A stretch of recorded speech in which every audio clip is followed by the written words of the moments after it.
Important है and इसमें शर्म खाने की या ऐसे करने की कोई बात नहीं। 5 लाख 6 लाख जिनका सैलरी है वो भी एक बजटिंग बुक बनाकर मेरे वीडियो को वही देखेंगे जो एक रिस्पॉन्सिबल पेरेंट है या एक रिस्पॉन्सिबल इंसान है, और जो इररिस्पॉन्सिबल पेरेंट है जिनको कुछ घंटा पड़ा है अपने बच्चों का फ्यूचर का, तो वो मेरी ये वीडियो नहीं। क्या कर रही हो? बजट बना रही हूँ और क्या। बहुत प्रॉब्लम होता है मंथ बजट बनाना। एक मिनट, मैं जब बजट बना रही हूँ तो क्यों ना मैं आपको बता दूं कि बजट बनाते कैसे हैं। तो चलिए वीडियो को शुरू करते हैं, बट उससे पहले मेरे चैनल को लाइक शेयर एंड सब्सक्राइब करिए। तो चलिए आज मैं उन सारी होम मेकर्स एंड लेडीज को, मैंने होम मेकर क्यों बोला, मैंने हाउस वाइफ क्यों नहीं बोला, क्यों मैं हाउस वाइफ बोलूँ, क्योंकि होम मेकर जो होती है वो पूरे घर को संभालती है एंड हाउस वाइफ ये टैग मैं उनको नहीं देना चाहती हूँ। वो बच्चे संभालती है, घर संभालती है, खाना बनाती है, घर का बजट मेंटेन करती है, बाहर भी देखती है, तो मैं उनको होम मेकर ही ना बोलूंगी, वही तो घर को बना रही है। तो वो जो करती है ना बजट, बहुत सारी लेडीज करती हैं एंड बहुत सारी लेडीज जो है वो गलत बजटिंग करती हैं एंड बहुत सारी लेडीज तो बजटिंग ही नहीं करती है। तो आज मैं उनको बताना चाहती हूँ कि कैसे बजटिंग करते हैं एंड ये इतना भी कोई टफ नहीं है, ठीक है। तो चलिए शुरू करते हैं। मैंने सब कुछ लिख लिया है कि बजटिंग कैसे करते हैं, नहीं करते हैं। Number 1 is avoid impulsive shopping. Impulsive shopping क्या होता है, आप बाहर कहीं जाते हो एंड आपको कोई चीज पसंद आ जाती है एंड अचानक से आप वो चीज लेने के लिए एकदम उत्सुक हो जाते हो, आपको लेना ही है, लेकिन आपको ये चीज पता है कि अगर आप लोगे तो यहाँ से जो बजट है वो आपका कट जाएगा, बट फिर भी बहुत लोग जो है रैश डिसीजन ले लेते हैं एंड वो ले लेते हैं सामान। लेकिन सामान लेने से पहले क्या आपने 1 मिनट सोचा है कि आप जो सामान लेने जा रहे हो क्या आपको उसकी जरूरत है, नीड है एकदम अभी?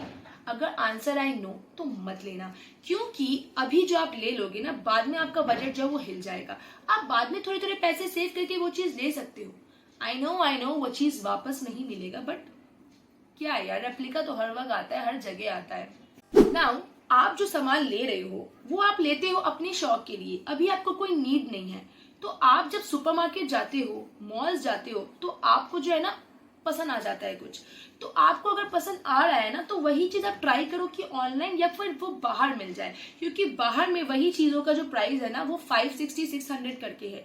और अगर आप मॉल जाते हो ना, अलग अलग ब्रांड्स में जाते हो, ऑरेलिया में चले जाओगे आप, ये समय जब आप जाओगे ना तो वही प्रोडक्ट आपको 6000 4000 3500 में मिलेंगे। तो क्या जरूरत है पैसे ऐसे वेस्ट करने का। तो नेक्स्ट जो मैं बात करना चाहती हूँ, बजटिंग, प्लानिंग एंड सॉर्टिंग। आप जब बजट कर रहे हो तो आपका बजट जो है ना एकदम स्ट्रांग होना चाहिए। क्यों? क्योंकि आपको पता है कि हमारे देश का जो बजट है वो हमारी फाइनेंस मिनिस्टर जो है ना वो संभाल रही है। तो आप भी आपके घर के फाइनेंस मिनिस्टर हो, अगर आप अपने घर का बजट नहीं संभालोगे तो सब कुछ इथल पुथल हो जाएगा, विच इज नॉट करेक्ट। आपको बच्चों को भी देखना है, अपने फैमिली को भी देखना है, सबको देखना है, तो आपको तो बजट बनाना ही चाहिए। बजट जो है आप अपने हस्बैंड के साथ बनाइए, आप अपने बच्चों के साथ बनाइए। हस्बैंड के संग बनाइएगा तो इससे क्या होगा कि हस्बैंड को भी पता है कि आप कहाँ एक्सपेंडिचर कर रहे हो। हर फैमिली में या तो आइदर हस्बैंड और आइदर वाइफ जो है वो बजट बनाती है, बट कोई फैमिली में ऐसा नहीं होता कि हस्बैंड वाइफ दोनों बजट बना रहे हैं। अगर दोनों सेंसिबल हो जाए ना तो घर बहुत अच्छा चलेगा एंड बच्चों को भी जब आप इसमें इन्वॉल्व करेंगे तो कहीं ना कहीं बच्चे भी सीखेंगे कि फैमिली का जो बजटिंग है कैसे करना चाहिए, फिजूल खर्चे नहीं करना चाहिए, उनको एक वैल्यू समझ में आएगा मनी का। Next is insurance. इंश्योरेंस जो है ना वो कहीं ना कहीं बहुत ज्यादा जरूरी है, क्योंकि आप पैसे कमाते हो और आप अपने पैसे कहाँ लगाते हो ये भी आपके ऊपर डिपेंड करता है। तो आप जब इंश्योरेंस करते हो तो आप ध्यान रखें कि आप LIC में, आप म्यूचुअल फंड्स में, हेल्थ इंश्योरेंस में डालें। खुदा ना खास्ता अगर आपके फैमिली में किसी को कुछ हो गया तो आपके साल भर का जो सेविंग, जिंदगी भर का भी सेविंग जो है वो जा सकता है। तो आप उस हेल्थ इंश्योरेंस से पैसे लेके आप अपने फैमिली के किसी भी मेंबर को बचा सकते हो बिना अपने सेविंग को टच किए। डाइवर्सिफिकेशन। अभी आप सोच रहे होंगे कि डाइवर्सिफिकेशन क्या है। डाइवर्सिफिकेशन मतलब आप जो पैसे कमा रहे हो वो आप पैसे अलग अलग चीजों में इन्वेस्ट कर दो। सिर्फ सेविंग अकाउंट में ना डालती हो, आप FDs कर दो, सेविंग अकाउंट में डाल दो, उससे BC करो। BC आपको पता है एक ग्रुप ऑफ पीपल जो है पैसे को डिस्ट्रीब्यूट करते हैं आपस में एंड 1 by 1 हर एक जन को वो पैसे मिलते हैं। तो आप उससे भी, उस लमसम पैसे से भी आप कुछ कर सकते हो। आप इन्वेस्टमेंट करो उन पैसों का, तो आप ये सब में भी बहुत कुछ कर सकते हो। LIC में, म्यूचुअल फंड में, जैसे कि मैंने आपको पहले बताया, हेल्थ इंश्योरेंस में आप ये सब पैसे डालिए। तो इससे क्या होगा ना, आपका सेविंग तो साइड से बढ़ता जाएगा, बट कहीं ना कहीं ये LIC, ये म्यूचुअल फंड जो है 8 9 10 साल के बाद आपको एक लमसम अमाउंट देगा। आप 9 साल का LIC करते हो, ठीक है, आप हर महीने 1000 रुपए देते हो, तो आपको ज्यादा से ज्यादा कितना ही मिल जाएगा 9 साल के बाद? 2-2.5 लाख, 3 लाख। लेकिन अगर आप वही सेविंग तो अपना कर रहे हो और LIC में आप 1000 देते हो, तो 8 से 9 साल के बाद आपको 8, 9, 10 लाख मिलते हैं। ठीक है, मैं कर रही हूँ एंड मैं ये लोगों को बताना चाहती हूँ कि आप भी करिए, इसमें बहुत ज्यादा फायदा है। नॉट फॉर यू बट आपके आने वाले coming generation means your children and what ever, उनको अगर कोई एजुकेशन में जाना है या कुछ करना है तो वो कर सकते हैं। Recycling, no recycling is very important. सारे होम मेकर्स जो हमारी है रिसाइकलिंग करना शुरू कर देती है, इससे उससे ये बनाना, वो बनाना, ये डब्बे को ये कर देना। मैंने अपने बॉटल को मेकअप ब्रश का ये स्टैंड बनाया था, तो आप पिक्चर देख सकते हैं। तो हमारे जो होम मेकर है ना, अगर किसी की शादी होगी, ओकेशन होगी, तो उनको कपड़े चाहिए, मेहंदी के कपड़े चाहिए, हल्दी के कपड़े चाहिए, हर जगह के उनको कपड़े चाहिए। तो आप ऐसा ना करके आपकी जो साड़ीज वगैरह जो घर पे होते हैं, जो आप नहीं पहनते, आप उसका लहंगा बना ले, उस साड़ी का एक बाहर से खरीद के एक टॉप सेट कर ले। फैशन डिजाइनर बन सकते हैं आप मेरे तरह, तो आप वो कर सकते हैं।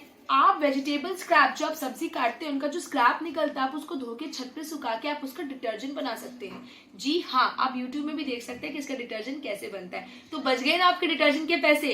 तो ये सारी जो चीजें हैं ना, आप सैलून में जाते हैं, पैसे खर्चा करते हैं, हल्दी ये वो सब उपटन वगैरह अपने फेस पे लगाते हैं, ये ना करके आपके किचन में जो सामान है आप उसको यूज करिए। Because salon people are also using your products, ingredients, हल्दी, टमाटर, ये सारा डाल के। तो आप YouTube से देख के खुद ही लगा लीजिए ना, पैसे क्यों वेस्ट करने इन सारी चीजों में। नाउ जब आप बजटिंग कर रहे हैं तो आप एक बजटिंग जो है आपने बड़े अच्छे से कर लिया, ठीक है, आपका बजटिंग, अब आप सक्सेसफुल हो रहे हैं बजट प्लान करने में। नेक्स्ट जो बजटिंग होता है दैट इज गोल। ठीक है, अब आपका गोल क्या? अब बड़ा बड़ा बजटिंग हम लोग करते हैं। गोल मतलब आपको हर साल कौन सा ट्रिप करना है, इंटरनेशनल ट्रिप करना है या नेशनल ट्रिप करना है, टूर करना है, तो इसके लिए आपको हर साल पैसे बचाने पड़ते हैं।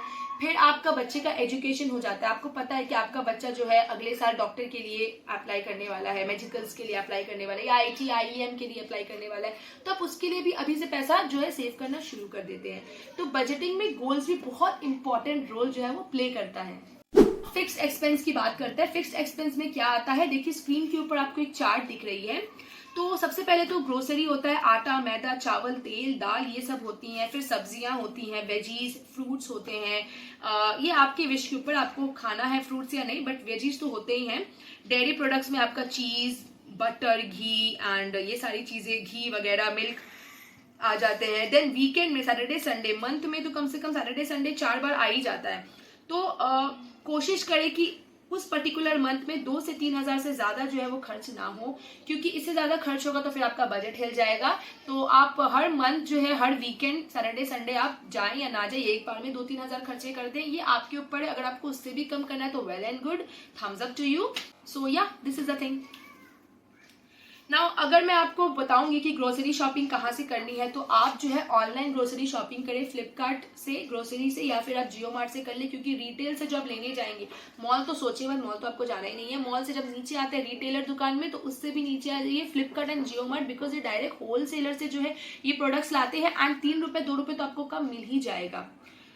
Next we come to online bill. देखिए स्क्रीन के ऊपर होगा, ऑनलाइन बिल में आपका आ जाता है इलेक्ट्रिसिटी का बिल, फोन का बिल, रिचार्ज, इंटरनेट कनेक्शन, ये सारा, टीवी का जो बिल है, केबल का, वाईफाई का, वो सारा, गैस जो आपको पता ही हमारे प्रधानमंत्री ने कितना ज्यादा दाम बढ़ा दिया है, 1050 हो गया, 1200-1300 भी हो सकता है, मुझे नहीं पता। तो ये सब जो है ये आपका ऑनलाइन पेमेंट में ये आ जाता है अलग से, तो इसका भी एक आपने बजट बना लिया। नेक्स्ट बात करते हैं आपके पर्सनल सामान के बारे में। पर्सनल मतलब आपको कोई चीज पसंद आ गई, जैसे कि मैंने आपको वीडियो के पहले में बताया था कि आपको कोई चीज पसंद आ गई, या आपको कोई सैंडल पसंद आ गए, आपको कहीं घूमने जाना है, आपको कोई ड्रेस पसंद आ गई, तो आप वो ले सकते हैं। नेक्स्ट आपका आ जाता है शॉपिंग, फिर आपका ट्रांसपोर्टेशन आता है। आप जो शॉपिंग करने जा रहे हैं, आप मूवीज देखने जा रहे हैं, तो आप तो जा रहे हैं बाई कार या बाई बाइक ना, तो उसका फ्यूल का भी तो आपको ऐड करना पड़ेगा। या आप कोई स्कूल में पढ़ाने जा रहे हैं, या आप कोई जॉब करते हैं, तो आप अगर बाई बाइक या स्कूटी जा रहे हैं तो आपको इसका भी एक्सपेंस ऐड करना पड़ेगा। या आप ऑटो बस से जा रहे हैं तो आपको उसका भी एक्सपेंस ऐड करना पड़ेगा। Then will come to children's education and school, जिससे बच्चों का टिफिन जो होता है वो, देन बच्चों का फीस जो होता है वो, सेशन फीस, मंथली फीस, ये तो मेन हैवक है, ये तो मेन है जो बजट को पूरा हिला देते हैं। फीस तो अभी मान लीजिए 4000 5000 उससे नीचे तो फीस है ही नहीं। सेशन फीस है 1 लाख 1.5 लाख 60,000 20,000 25,000, तो ये सारा भी आपके बजट को हिला देता है।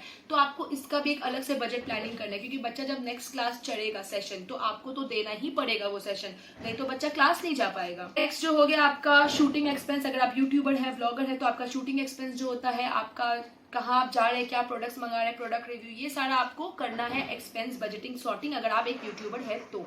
Next will come to miscellaneous. Miscellaneous सामान means related to medicine and doctors. तो लोगों का तबियत तो बीच बीच में खराब होता ही रहता है, कोई सिक पड़ जाता है, किसी को ब्लड टेस्ट कराना होता है, कोई कुछ। और अगर कोई रेगुलर पेशेंट है तो पर मंथ उनका 2 to 3,000 का जो मेडिसिन है, 1500 1000 का मेडिसिन तो हर मंथ आता है। तो ये भी आपको एज अ बजट में ये डाल देना होगा, क्योंकि ये तो बिल्कुल ऑब्वियस है एंड ये तो रेगुलर है, ये तो आपको लेना ही पड़ेगा। Now last will come to the investment. इधर टीवी, फ्रिज वगैरह, मोबाइल, तो आपका ईएमआई 2-3 साल के लिए एकदम फिक्स्ड है। तो 3 साल का आपको बजट बनाना ही है कि इतना जो पैसा है 1500 2000 मेरा जाने वाला है ईएमआई में। देन आप एलआईसी में अगर आप इन्वेस्ट कर रहे हो, एफडी में इन्वेस्ट कर रहे हो, म्यूचुअल फंड में इन्वेस्ट कर रहे हो, तो आपको उसका बजट बनाना है कि आपको 9-10 साल तो देना है, तो वो भी आपके बजटिंग में कहीं ना कहीं आ जाएगा, ठीक है। देन ये आप इन्वेस्टमेंट करते क्यों हो?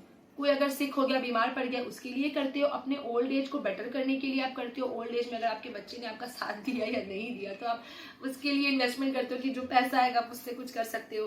देन बच्चे का जो एजुकेशन है, बहुत पेरेंट लोग अफोर्ड नहीं कर पाते तो वो अभी से सेविंग करना शुरू कर दे रहे, तो this is a very good thing.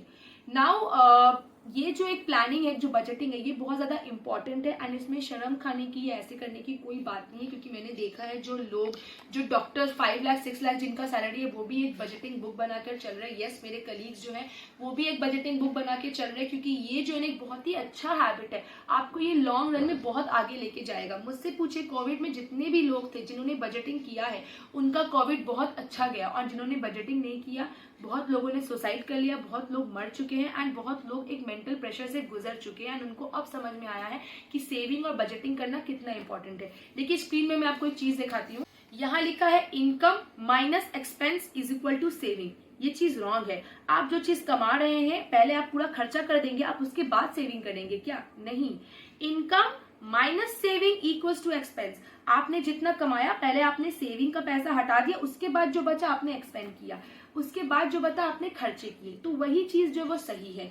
Now मेरे वीडियो को वही देखेंगे जो एक रिस्पॉन्सिबल पेरेंट है या एक रिस्पॉन्सिबल इंसान है, और जो इररिस्पॉन्सिबल पेरेंट है जिनको कुछ घंटा पड़ा है अपने बच्चों का फ्यूचर का, तो वो मेरी ये वीडियो नहीं देखेंगे। So thank you so much for watching my video. And yes, मैं एक और चीज आपको बोलना चाहती हूँ, मेरा वाटर पार्क जो ब्लॉग वीडियो जो आपने जो इतना पसंद किया, 3 दिन में मुझे 800 व्यू जो है वो मिल गया and thank you so much. मेरे कोई भी वीडियो में मुझे इतना व्यूज नहीं मिला, इट वॉज अनएक्सपेक्टेड। मुझे इतना प्यार देने के लिए, मुझे ऐसे ही ग्रो करते रहिए, मैं आपके लिए अच्छे अच्छे व्लॉग्स एंड अच्छे अच्छे वीडियोस लेकर आऊंगी। And yes, for now I am signing off, see you in my next vlog. तब तक के लिए take care of yourself and subscribe my channel. Thank you, bye bye.